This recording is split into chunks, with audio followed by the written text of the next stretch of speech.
বলবেন মাননীয় সদস্যা শ্রীমতী সাবিনা ইয়াসমিন। আপনার সময় 10 মিনিট।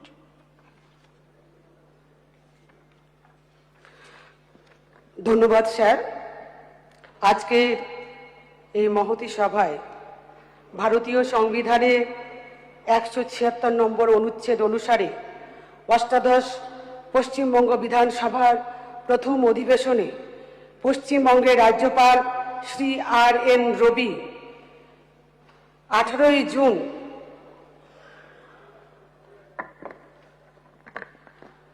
যে বক্তব্য পেশ করেছেন এবং সরকারের বক্তব্য রাজ্যপালের ভাষণে উঠে এসছে। আমি প্রথমেই রাজ্যপালের ভাষণে বক্তব্যের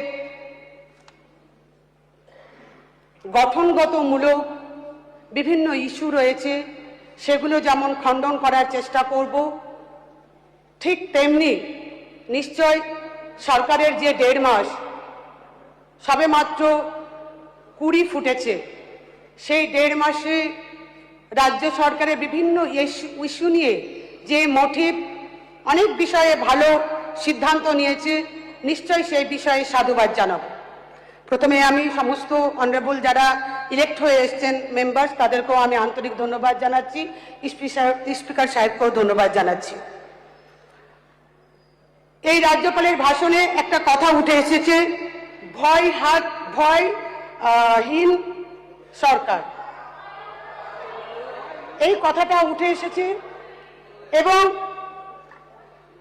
এই লেখনীতে 4 নম্বর অনুচ্ছেদে যে বক্তব্যটা উঠে এসেছে যে জাতি ধর্ম বর্ণ নির্বিশেষে এবং জাতীয় নিরাপত্তা রক্ষার স্বার্থে এই সরকার কাজ করবে।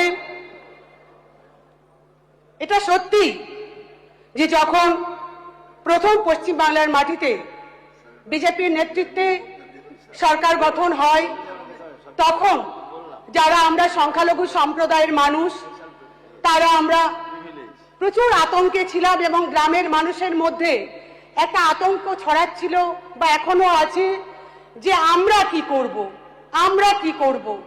কারণ আমরা যারা সংখ্যালঘু মানুষ, তারা আমরা জানি যে সংবিধানের আর্টিকেল 14, আর্টিকেল 15, আর্টিকেল 25 সমস্ত ধর্ম বর্ণ জাতি নির্বিশেষে সকলের মৌলিক অধিকার এবং সকলের সমান অধিকার রয়েছে, সেটা সংবিধানে বলা হলেও আমরা যারা সংখ্যালঘু সম্প্রদায়ের মানুষ, আমরা দেখেছি যে এই পশ্চিম বাংলার মাটিতে, ভারতবর্ষের মাটিতে যখন যে সরকারি গঠন হয়েছে না কেন, তখন সব সময় আমাদের মুসলিম সংখ্যালঘু ভোটকে ভোট ব্যাংক হিসেবে ব্যবহার করা হয়েছে।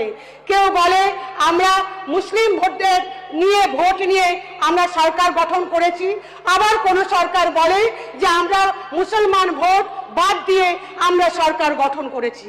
আমি একটু আপনাদের ইতিহাস বলতে চাই যে আজকে আমরা কারা। আমরা তো চাই শুধুমাত্র সম্মান, আমরা চাই অধিকার, এর থেকে তো বেশি কিছু নয়। ভারতবর্ষের মাটিতে এখনো পর্যন্ত মুসলিম সংখ্যালঘুদের মধ্যে কেউ প্রধানমন্ত্রী হয়নি। পশ্চিম বাংলার মাটিতে এখনো মুসলিম সম্প্রদায়ের মধ্যে কেউ মুখ্যমন্ত্রী হয়নি এবং এবারে আমরা এটা আশাও করিনি এবং এটা আমরা আশাও করি না। আমরা আশা করি যে সরকারি গঠন হবে সে যেন সমস্ত পিছিয়ে পড়া শ্রেণী, সমস্ত পিছিয়ে পড়া বর্ণের মানুষের জন্য সমান অধিকার প্রয়োগ করে তাদেরকে এগিয়ে নিয়ে যাওয়ার চেষ্টা করবে, এটাই আমরা আশা করি। কিন্তু আজকে আমরা দেখতে পাচ্ছি যে আজকে ঈদের নামাজকে কেন্দ্র করে সরকার যে সিদ্ধান্ত নিয়েছে, আমরা তাকে সাধুবাদ জানিয়েছি। কিন্তু সাধুবাদ জানানোর পরেও আমরা দেখলাম এই সরকারের একজন গুরুত্বপূর্ণ মন্ত্রী এসআইআর হয়ে যাওয়ার পরেও অনুপ্রবেশ এবং আমাদের যারা অনুপ্রবেশের মধ্য দিয়ে এবং এসআইআর এর মধ্য দিয়ে এখানে যারা উপযুক্ত নাগরিক, সেটা সঠিক হয়ে যাওয়ার পরেও একজন গুরুত্বপূর্ণ মন্ত্রী তিনি বক্তব্য রাখেন যে নামাজ পড়তে গেলে বাংলাদেশে যেতে হবে। এটা আমাদের অন্তরে লেগেছে। তাই অনুরোধ করবো এই হাউসের কাছে, এমন কিছু বক্তব্য রাখবেন না যে সংখ্যালঘুরা সবসময় তাদের নিজস্ব আইডেন্টিফিকেশনে ভোগে। এই এ থেকে আমাদেরকে উদ্ধার করুন। আমরা বাঁচতে চাই আপনাদের মতো, আমরা এগিয়ে যেতে চাই, আপনাদেরকে সকলকে সহযোগিতা করতে চাই, আমরা শুধু সম্মান চাই, এটাই আমাদের কথা।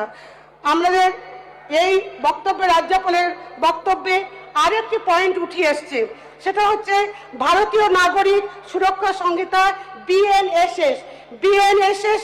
আমরা দেখলাম এখানে একটা যে আমাদের যে নিয়ম রয়েছে বা আইন রয়েছে, তাতে সেখানে হাতকড়া পরানো যায় না, এবং হাতকড়া পরাতে গেলে সেটা যে অপরাধী তার পারমিশন নিয়ে হাতকড়া পরাতে হয়। কিন্তু আমরা দেখতে পেলাম যে আজকে আমাদের যেই হোক না কেন, বিভিন্ন পদাধিকারী হোক কিংবা বিভিন্ন আমাদের যারা আমাদের জনপ্রতিনিধি হোক, যারা অপরাধী, তাদেরকে আমরা কি দেখলাম যে পুলিশের সামনে যে অপরাধ করেছে তাকে, তার যদি অপরাধ এতটাই চরম হয় তার জন্য ফাঁসি দিয়ে দিক, আমাদের আপত্তি নেই, কিন্তু পুলিশের সামনে থুতু দেওয়া হচ্ছে, গলায় মালা দেওয়া, গলায় জুতোর মালা পরানো হচ্ছে। এমনকি আলিপুরে আমরা দেখতে পেলাম কোর্ট চত্বরে, সেখানে একজন অনারেবল আইনজীবী উনি দরজায় পা দিয়ে ধাক্কা মারছেন। এটা কি আমাদের গণতন্ত্র? এটা কি আমাদের আইন ব্যবস্থা? এটা আমি অনুরোধ করব যে বিএনএসএস এর নামে যেভাবে আজকে সরকারের সামনে সরকারের আইনকে ভুলুণ্ঠিত করা হচ্ছে, এটা দেখার জন্য আমি অনুরোধ করব। আমি আরেকটি পয়েন্টে বলতে চাই, আমি স্বাগত জানাই এই সরকারের যে সিদ্ধান্ত নিয়েছে, যে বর্ডার এরিয়া বেড়া দেওয়ার জন্য যে সিদ্ধান্ত নিয়েছে, সেই সিদ্ধান্তকে আমি সাধুবাদ জানাই। আমাদের বিশেষ করে পশ্চিম বাংলা এবং বাংলাদেশ সংলগ্ন 2216 কিলোমিটার রয়েছে, যেটা বর্ডার সংলগ্ন এরিয়া, এবং তার মধ্যে আমাদের 8টি জেলা সেই বর্ডার সংলগ্ন এরিয়ার মধ্যে পড়ে, এবং আমরা সেই প্রায় 1070 একর জমি আমাদের সরকার অ্যাকুয়ার করবে সেটা বলেছেন। আমি ধন্যবাদ জানাচ্ছি, কিন্তু একটা জিনিস আমি বলতে চাই যে 1070 একর জমি যে বিএসএফ এর হাতে তুলে দেওয়ার সিদ্ধান্ত নিয়েছে, সেই জমিকে কেন্দ্র করে বিশেষ করে যারা কৃষক, যারা কৃষি জমির সঙ্গে যুক্ত, সেই কৃষক এবং কৃষি জমির সঙ্গে যারা যুক্ত কৃষিজীবী মানুষ, তাদের স্বার্থের জন্য আমি এই হাউসের কাছে আবেদন করব যে বিএসএফকে সেই জমি তুলে দেওয়ার সময়, যেহেতু এটা গরিব মানুষদের কৃষি জমি, তো তাদের জন্য যেন ল্যান্ড লুজার সার্টিফিকেট তাদেরকে দেওয়া হয় এবং তাদেরকে এক্সাম্পটেড ক্যাটাগরির মধ্যে ফেলে চাকরিতে যেন তাদেরকে, সেই পরিবারের একজনকে চাকরি দেওয়া হয়, সেই আবেদন অবশ্যই আমাদের থাকবে। আমি যে পয়েন্টটি আরো আপনাদের কাছে তুলে ধরার চেষ্টা করব,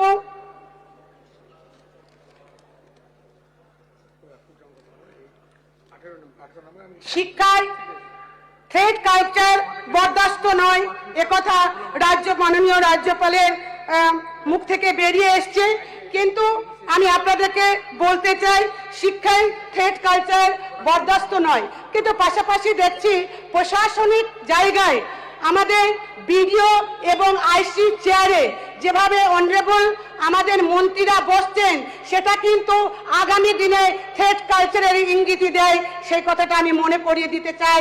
তাই অনুরোধ রাখবো, চেয়ার কিন্তু চেয়ার, সেই চেয়ারে বিডিও কিংবা আইসির চেয়ারে, এসপি কিংবা ডিএম এর চেয়ারে আমরা কিন্তু বসতে পারি না। তাই কোনো প্রকারে তাদেরকে দাবিয়ে দেওয়ার জন্য চেষ্টা না হয়, তাদেরকে থ্রেড কালচারের আওতায় যেন ফেলা না হয়, সেই আবেদন আমার থাকবে। আপনার 1 মিনিট। ঠিক আছে, আমি শেষ করব 1 মিনিটের মধ্যেই।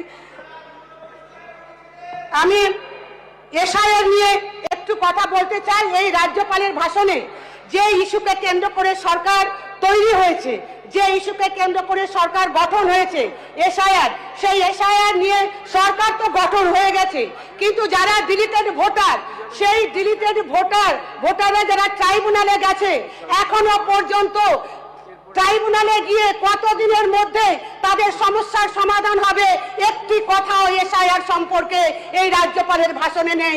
আমি কিন্তু এটা স্ট্রংলি আমি বিরোধ করছি। अगर आपसे ईएमआई नहीं दी जा रही है तो कम से कम अपना क्रेडिट स्कोर तो खराब मत कीजिए। इसीलिए मैं बार बार কতদিনের মধ্যে তারা তাদের ভোটাধিকার ফিরে পাবে, অরিজিনাল ভোটাধিকার ফিরে পাবে, সেই বক্তব্য আমি আশা করি স্বাভাবিক ভাষণের মাধ্যমে উঠে উঠবে। এবং ইতিমধ্যে আমি আরেকটা কথা বলি যে এই সরকার এমন একটা মুসলিম বিদ্বেষী সরকার পরিচয় যেন না দেয়, কারণ কয়েকদিন আগে আমরা দেখলাম পাক সরকার সংলগ্ন যে রাস্তা সুরাবর্দী এভিনিউ এর নাম বদল করে গোপাল মুখার্জি রোড ঘোষণা করা হয়েছে। আমি অদ্ভুত একটা সরকার হতে পারে, অনারেবল শুভেন্দু অধিকারীর নামেও আরো 5টা শুভেন্দু অধিকারী হতে পারে, কিন্তু তার মানে এই নয় যে বাইরের শুভেন্দু অধিকারীকে আমি এনে অনারেবল সিএম এর জায়গায় বসিয়ে দিব, এটা কিন্তু হতে পারে না।